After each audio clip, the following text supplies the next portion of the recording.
Hello and welcome to the Goal Difference podcast. We are back to the tried and tested formula of two twins who support Liverpool and Arsenal and bear more than a passing resemblance to Luka Modric talking about football.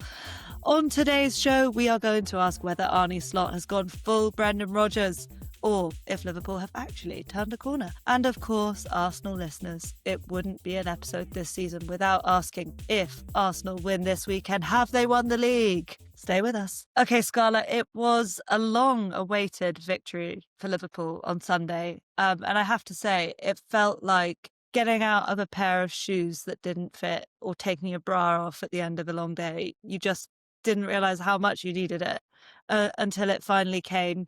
And I don't know about you, but I'm a big fan of 2-0 wins because 2-0 wins are the type of things that sensible football teams are able to do. So in lots of ways, I was glad that it was 2-0 rather than, say, 5-3 or something. But a win's a win. Or 5-4. We'll talk about that later in the show. But, Wednesday night, I was desperate. I was absolutely desperate for us to back it up against newly promoted Sunderland. And we couldn't. It was a 1-1 draw. But I do feel like it was a step forward. Hey, Lola, Salah was on the bench on Wednesday wearing some kind of headpiece, not looking best pleased, but he wasn't in the starting lineup again. You've written in our shared notes here that dropping Mo Salah could fix Liverpool, and yet you drew 1-1. So do you want to expand on that? Yes, Scarlett, I do. It's interesting. 2 games with Salah on the bench and 2 games that we haven't lost. And, you may read that as a sign of the times and how desperate I'm getting, that I'm clutching at straws. But I do think that in the last 2 games, you've seen a more pragmatic Liverpool side. And actually, I'm gonna out myself as one of the people that do believe that Wednesday was a step forward. It was a bit like stepping on a piece of Lego. It was a really painful step, but it was a step nonetheless. And I think putting Mo Salah on the bench was part of that, because what you've seen from West Ham and then Sunderland is 2 games in which the Liverpool players that have made the headlines are Alexander Isak and Florian Wirtz. And that is the way forward for this Liverpool team. I don't think anyone would have denied that in the summer when we signed those 2 players, that those 2 players are the future of the Liverpool attack. So just on paper, on a basic level, those 2 players being Liverpool's 2 key players in the last 2 games make it a step forward in my eyes. I think dropping Salah clearly makes sense from a form perspective. He's obviously struggled this season, albeit having scored an amazing goal at Brentford and albeit clearly being one of the most capable players still in the league of scoring goals. In terms of form decisions, obviously Slot started with Isak again, which from where I stand, which is actually now paying a lot less attention to Liverpool than I was, I don't understand, because Ekitike for me has played much better over the span of the season. Okay, Isak scored on the weekend, but I feel generally the consensus around him is that he is at the moment still somehow diminished. So where's the logic in that? Well, Ekitike hurt his back against PSV in the Champions League, so he hasn't been fully fit. So there's that. I think when we're having the Ekitike conversation, we can talk about how the manager's handled in-form and out-of-form players. That's one thing. I just want to set that to one side for a second, because really what we're talking about is, if we're saying Florian Wirtz and Alexander Isak are the future of the Liverpool attack, then there's one space left. And that space is currently being occupied by Cody Gakpo, who is the subject of intense online discussion. And so I'm going to talk about Cody Gakpo. I know you've asked me about Ekitike, but this is the kind of long way to the answer. Cody Gakpo found himself in a lot of one-on-one situations on Wednesday night. He's ranked 3rd in the Premier League for number of completed dribbles from wingers. So despite the fact that he's been the source of incredible frustration for Liverpool fans, and I'm sure you may not have been paying much attention to us, but Scarlett, I'm going to put you on the spot here. What does Cody Gakpo do when he gets one-on-one with the fullback? I don't know. What does Cody Gakpo do? He cuts inside. I'm surprised that you didn't know that immediately, because that's what he does every time, and that's been the source of the frustration. So I think really the Ekitike question is, can he come in for Cody Gakpo and play on the left? And that's where I want to see him, because ultimately I think in a season where it's no longer really a case of Slot finding the balance between last season's group and the new signings. He's just got to commit. He's in a situation where he's just got to commit. We can't be halfway last season's team and halfway next season's team. He's got to commit to the future. And committing to the future for me is Ekitike on the left, Isak in the middle, and Florian Wirtz on the right. I think that is the only sensible use of resources, especially with Mo Salah heading off to AFCON. Okay, Lola, I'm going to make one last contention to you before we move on to the weekend, which is that, you've put together a fairly coherent argument that Slot is on his way to finding a way to make Liverpool harmonise again. But I switched on at the end of the Sunderland game when I got back from the Arsenal game, and I watched Robin Roofs send Isidore away. And I watched Sunderland kind of acting disappointed at the final whistle that they hadn't come away with a win from Anfield. And I wasn't surprised because, as we've discussed week on week, I think the malaise has deepened to a point where I don't see, I admit I didn't watch the West Ham game. I don't know if you've seen the meme in recent weeks. Everybody thinks their system's clicked, but actually they just played West Ham. Yeah. But I still can't quite work out, given that you've sort of limped to a draw where, okay, Liverpool were pushing for a win, but really, actually, in terms of who created the most danger in that last 5 minutes, it was Sunderland. Okay, why are you positive? Well, first of all, look, people in foil helmets can come to me and say XG doesn't matter. And Liverpool are making a pretty good argument for why it doesn't matter this season. In our last 5 matches, Liverpool have an XG of 10.08 and our opponents have an XG of 6.52. And yet we've lost those games on aggregate with 11 goals to 4. So we've lost 11-4 despite creating an XG of 10.08. And against Sunderland, again, it was another game where we won the XG 1.60 to 0.77. So yeah, Sunderland did have that crazy chance when we pushed up, as though it was a Champions League final to try and get a winner. But it was another game in which Liverpool are conceding goals from situations where, if your luck is even in a marginally different direction and in a marginally less terrible place, they don't score. So I do think it was a step forward. I think Liverpool had to have a dramatic shake-up in the way that they were approaching football matches, because hemorrhaging goals in the way we did against PSV and the week before against Nottingham Forest is not a sustainable way to continue playing football.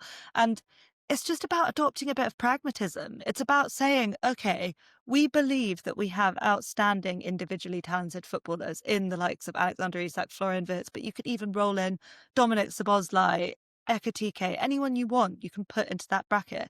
So you don't need to be kamikaze. You don't need to come out all guns blazing, and you can respect the opposition. And that's what we did against Sunderland. Sunderland shouldn't be treated like a normal promoted team. They're on track to break the record for the most points a promoted side has ever got in a season. Well, I mean, if you want to talk about XG, Lola, Sunderland are drastically outperforming their XG. So they are on 22 points, but their XG suggests their XG difference suggests they should have 14. And that was before the Liverpool game. So they're on 23. Yeah, I mean, what they're doing is out of the ordinary, but then again, Sunderland excel in every sense in which Liverpool struggle. Sunderland are physically dominant. They win duels all across the pitch. In fact, they rank highest in the league for duels won. We saw against Arsenal the kind of aerial power, just sheer brawn that they have. And that is literally Liverpool's kryptonite. So the biggest positive of all, Scarlet, and again, people will come for me and say this is a sign of the times, and maybe it is. Liverpool didn't lose that game, and I can tell you a week ago Liverpool lose that game. From all 6 prior games in which we had gone a goal down, we had taken 0 points. So you just necessarily, like in this situation, you can be like the vast majority of Liverpool fans on the internet and throw your toys out the pram and say it's not good enough to be cautious at home against a promoted side. It's not good enough for Sunderland players to be disappointed at the final whistle that they didn't get a win. No, none of those things are good enough. But what's really not good enough is losing games of football and not responding to setbacks. This Liverpool side responded to a setback. If you'll indulge me for one more positive, I don't know if you've caught any compilations since the West Ham game. Florian Wirtz is arriving as a Liverpool player now. I've been going on for weeks and weeks and weeks about how all it's going to take is the wind changing direction for him to get his bit of luck. He kind of had it and kind of didn't have it with the goal, because so like the dubious goals panel can absolutely do one. Like that is Florian Wirtz's goal. Wait, sorry, But Lola, do you disagree with the rules for an own goal now? I think an own goal is like a spiritual own goal in the sense of like a cross has come across the box and a defender has put it through his own net. I think if an attacker has shot and the ball has gone in the net, it's a goal. Well, let me snatch your tinfoil hat back because, like... I just want to finish on Florian Wirtz, which is to say that the sooner that Florian Wirtz starts playing well for Liverpool, the better. That is going to necessitate some short-term pain. It's going to mean we have to make sacrifices in other areas, like playing Dominic Szoboszlai as a right winger instead of Mo Salah. But I'm appealing to an Arsenal fan here. How can you look at Liverpool and not say that that guy, the £116 million 22-year-old signing, is not going to be the future of this team? Okay, Lola, hand me that tinfoil cap, because I've heard enough. I'm honestly not watching much of Liverpool at the moment, which probably, as I said, tells its own story. So I can't tell you much about their £116 million ghost. Okay, let's throw this forward to Ellen Road, Lola. Leeds just defeated title challengers Chelsea after their victorious 1-1 triumph against Arsenal on the weekend. What are you expecting and what are you hoping for? Well, here's the thing. Everything I just said can get in the bin if we don't go to Elland Road and win. So I put a lot of pressure on them, but that's the way I see it. Leeds, it's going to be riotous under the lights. I predict a riot at Elland Road. I'm sure they'll be singing that song. I think the conditions were perfect for them to get that win against Chelsea. And you and I all along have had Chelsea earmarked for fraud watch, really. And they're an immature team. And Wednesday night was, perfect for them to come a cropper. So I wasn't really surprised by that result. I don't know if you were. I wouldn't be surprised if Leeds come out and beat us. They're going to be loud and physical, confrontational, and the atmosphere is going to be hot. But this is where playing cautiously against Sunderland and to an extent against West Ham as well, that is what I want to see at Elland Road. I want to see us go and be sensible. No one on Wednesday night did anything stupid for Liverpool. And ultimately, it gets to a point where you just have to trust the fact that you have better players than the opposition. So I'm going into that game and I'm trusting the fact that we have better players. And if we score first, we will win. And I think we will score first. Leeds seem to have alighted since the City game on this 5 at the back system that, is sort of like average fodder for promoted sides to just play defensively, which is like, why didn't you think of this before, Daniel Farke? But it'll be interesting to see how that system fares against Liverpool. Obviously, they won the second half against Man City and then they beat Chelsea. Yeah, as you identify, I think Leeds will be flying under the lights at Elland Road. 3, it's a rubbish run for Leeds.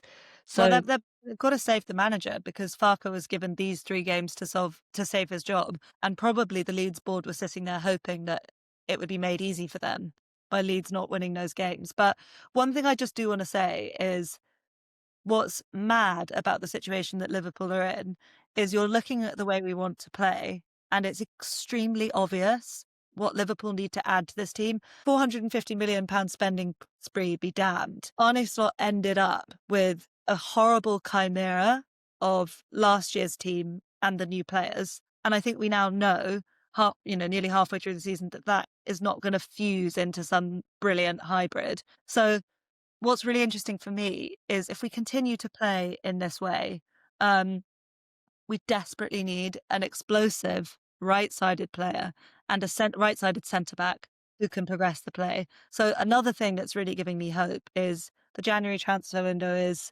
mere days away. It's 26 days away. Lola, I agree with you that Liverpool need reinforcements in this strangely understocked team. But as a rival fan, I'm compelled to ask you the question, how much did you spend in the summer? Not net. How much money did you spend? No, but that's such a stupid question, Scarlett. Just humour me. I want to know how many players you bought and for how much. No, because Scarlett, we spent 200 million. 200 million is what we spent. You didn't. Yes, we did. Because we said, I fail to, I think you're broadly a sensible rival fan. I do, although you have your moments. Look at the context. We sold Darwin Núñez. We sold Luis Diaz. Diogo Jota died. We sold Harvey Elliott. We sold Kostas Tsimikas. I could go on and on and on. Through Jarrell Kwanzaa. through Trent left, every department of the team. It's huge turnover of players. So yes, we spent a lot of money, but we brought in a lot of money too. So there is money there for Liverpool to spend. All right, Lola, we won't rehash this because we've had this conversation a million times. Listeners, what do you think? After the summer, lots of Liverpool fans were very confident. Lola said that Liverpool were putting their foot on the throat of the division. How are they going to do this? How are they going to rescue this in January? I still think we are, by the way. Because, Scarlett, if I'd offered you the chance to sign Alexander Isak, I think you probably would have taken it. Well, I think every day that goes by where Mikel Merino scores a goal, our defensive midfielder, it looks like a smarter and smarter decision to reinforce the areas of the squad in which you're weak than to double down on the area in which you're strong. But look, we've had this conversation a lot. As I say, I'd like to know what the listeners think. Shall we move on to Arsenal's trip to Villa Park? Yes, Scarlett, let's move on to Arsenal's trip to Villa Park. So look, your rivals are dropping points in Chelsea. Man City are leaking goals all over the place. A Villa arrival, they're second in the form table behind Man City with Arsenal in third. If Scarlett, you go to Villa Park and you win at a ground where you haven't always found things easy, surely that's that. I think the obvious answer to that is no, Lola, because if City win, then they're still 5 points behind us, even if we win. And I think City are unlikely to drop points against. I think they've got Sunderland now, haven't they? Sunderland away. Why are you guys just passing around Leeds and Sunderland? All you guys with your easy fixtures. Anyway, so no, I think this is going to be really hard. It feels very much like the Chelsea game. Arsenal a bit ragged, form team, full of confidence, swashbuckling, at home. It's going to be difficult. It's Unai's beef. He likes to dent our title challenges. I think it would be massive if Arsenal can win. But if I'm honest, I really think it depends on who's there. Because we won 2-0 on Wednesday night, which could appear comfortable, but in reality, it wasn't. So I don't know. I feel very nervous about this game. Well, I think part of me, as a kind of football truther, wants Arsenal to go and teach Villa a lesson that they're so jumped up and they're so jammy. Villa are really jammy. They've got the highest number of goals scored from outside the box than any team in the league. Granted, they have a lot of players with that in their locker. I famously said on another podcast that you're always on the verge of conceding a blammer at Villa Park, and never has that been more true. But I do think that, Villa's position in the table really, really speaks to the madness of the Premier League this season. I mean, the first 4 games of the season, they didn't score a goal. So I expect a levelling. But, I really wouldn't want to be going to Villa Park, which is why I think, I know you don't want to be backed into a corner of saying you think you've won the league if you win there, but it's why I think a win there would be so significant for Arsenal. Look, I think for the most part this season, when the stakes have been raised, Arsenal have answered that by taking a forward step. When Liverpool and City have dropped points, we've tended to capitalise in a way that obviously Liverpool did last season, and we faltered a lot. And in a kind of meta way, what I think is interesting about this season so far, and I know I'm not qualified to speak because I haven't won the Premier League or the Champions League. And you can't do 10 KPIs. And I can't do 10 KPIs. Although I think I can. It just depends on I think I kind of can, but fuck that argument. Yeah. That argument can get in the bin. Yeah.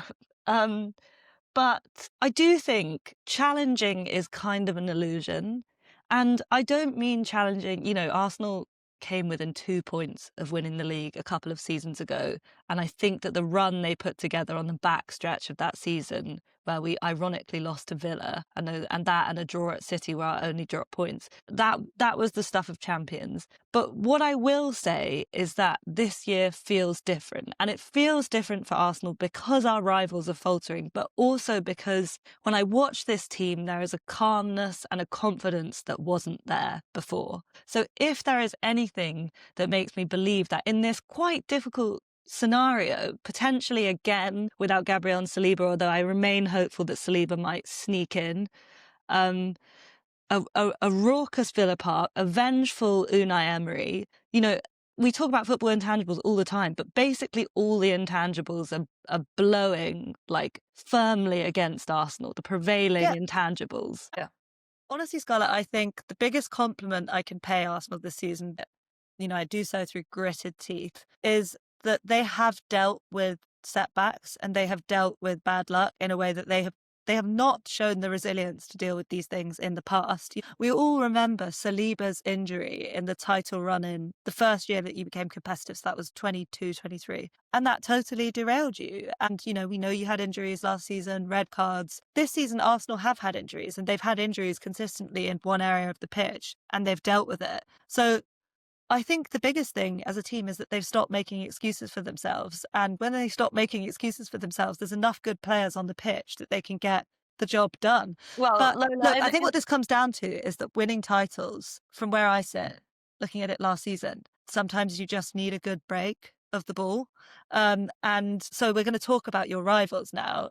Wait, Lola, can I just add on the point you just made about excuses and moaning, because I have to, is that the obvious excuse for Arsenal now in terms of why we're better is because the quality drop-off is not Saliba to Rob Holding, it's Saliba to Mosquera, who granted, I find myself irritated with him. I'm irritated that he looks so rattled, and then I remind myself that he's a 21-year-old boy who played brilliantly at Anfield. We got for a very low fee and is clearly going to be a very good player, but when you have the quality of Gabriel and Saliba, it doesn't really matter. Whoever it is, even if it's the captain of Ecuador, which Piero Hincapié has been, there is going to be a drop-off. So, yeah, I think, in large part, the excuse has disappeared because the gap between A and B team is smaller. But, Noni Madueke, huge impact on Wednesday night. I thought he was super hot for the first 15 minutes. Played a brilliant flick through for Ben White, another now B-teamer, once Arteta's stalwart. Great cross. But Noni took 2 corners that hit the first man, and after that was presented with a very juicy crossing opportunity, hit the first man. You know who never does that? Bukayo Saka. So ultimately I do think that it will come home to roost for Arsenal, this churn and this slight depreciation in quality. It is just that the gap in quality makes us more competitive right now. I think that, look, there's logic to what you're saying. What you're saying is perfectly reasonable. Arsenal reinforced the squad this summer. That was the decision that they chose in terms of a transfer strategy. And it's a decision that so far is paying off. But I also think it's an attitude thing. I think at a certain point, if you view yourself as belonging at the top of the table and you view yourself as a top team that should be competing for titles, you don't make excuses. I find it really interesting with Real Madrid, for example. They came to Anfield last season with terrible injuries. Valverde was at right back. Real Madrid still expected to win that game. And that, to me, just speaks to an attitude of a club that's like, we're not going to make any excuses. And also, you make your own luck. So all of this is a roundabout way of saying Arsenal's success is not only a result. Arsenal's, probable situation of winning the league at the top of the table is not only a result of them being good. It's also your rivals have not been so good. Let's talk about Man City. We've watched the latter stages of that 5-4 game at Craven Cottage. Now, there are 2 ways you can view that game. I'm going to give you scenario 1. Scenario 1 is City are like an immature football team in the sense that they can cut teams open at will, but that defensively they are not strong. And ultimately that will cost them in the title race. That's one interpretation. Is that a fair interpretation, Scarlett? No, I don't think so. I think despite the changes in this City team and the fact that they are populated by new expensive faces, it's still Guardiola's City. It's still a lot of treble winners. It's still multiple time Premier League winners. I don't think they can be called an immature team because of that. Yeah, well, I probably agree with you. Although I do think a team that concedes 4 goals in the manner that they conceded is, a team that if I were in your position, I wouldn't be. I'm looking at City and thinking that if we can string together a consistent run of results, there's no reason why we can't, finish above them this season. Yeah, Lola, it's interesting. The other way of looking at it, obviously, is that they've won those games. They won the Leeds game. They found a way to win it.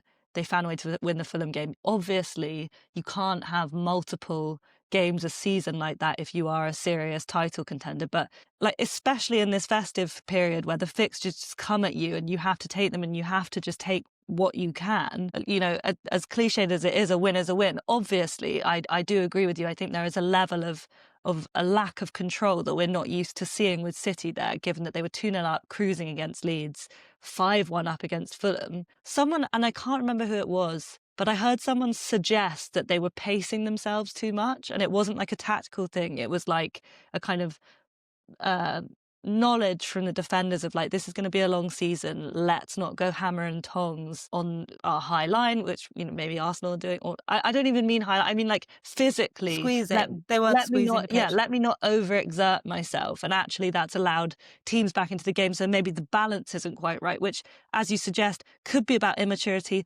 or it could be about Rodri.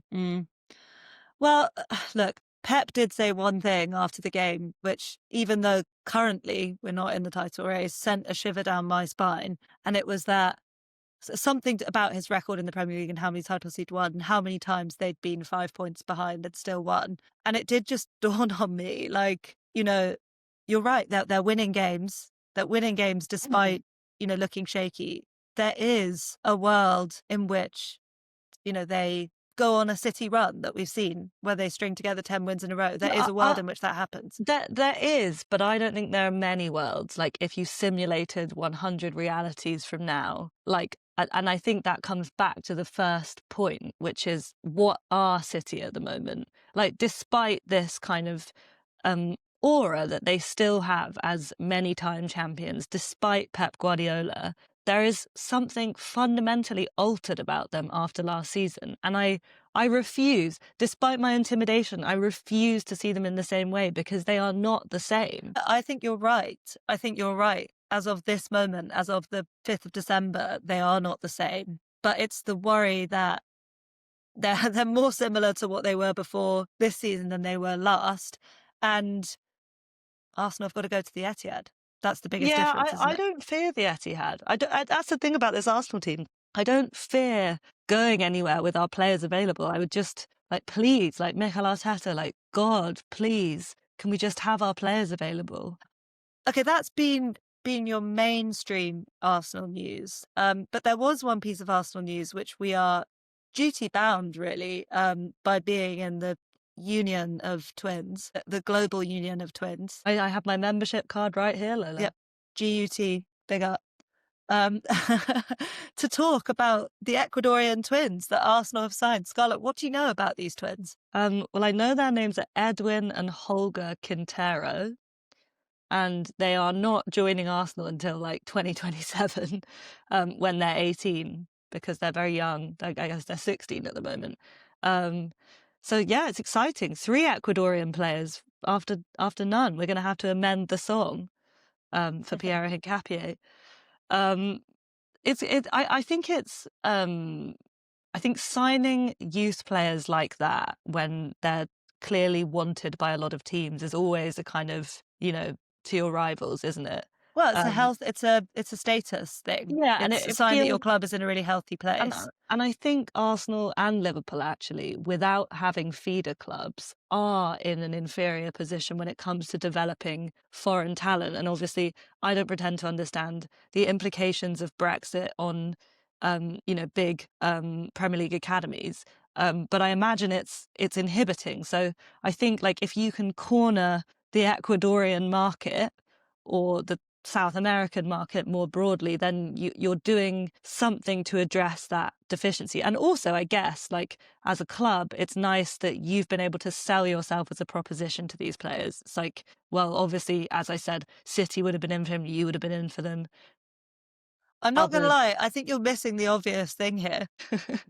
Well, I don't think they're the twins that we really wanted at Arsenal. The twin I would most like to join Arsenal is Jurrien Timber's twin. He's coming to Liverpool. He wants to work with Arne Slot. Well, if Slot's still Liverpool manager. That is where we are going to leave things today on the goal difference. We are looking forward to, in what in all likelihood will be another weekend of Scarlet crowing and me crying. Why will I be crying? What? No, it's Scarlet crowing. Oh. We are now approaching the festive meat of the season, and we can exclusively drop a bomber here for you on listeners on the episode today, that we will be making a special January transfer window episode. Here we go soon on that. So stay tuned and we'll see you next week. Thank you very much.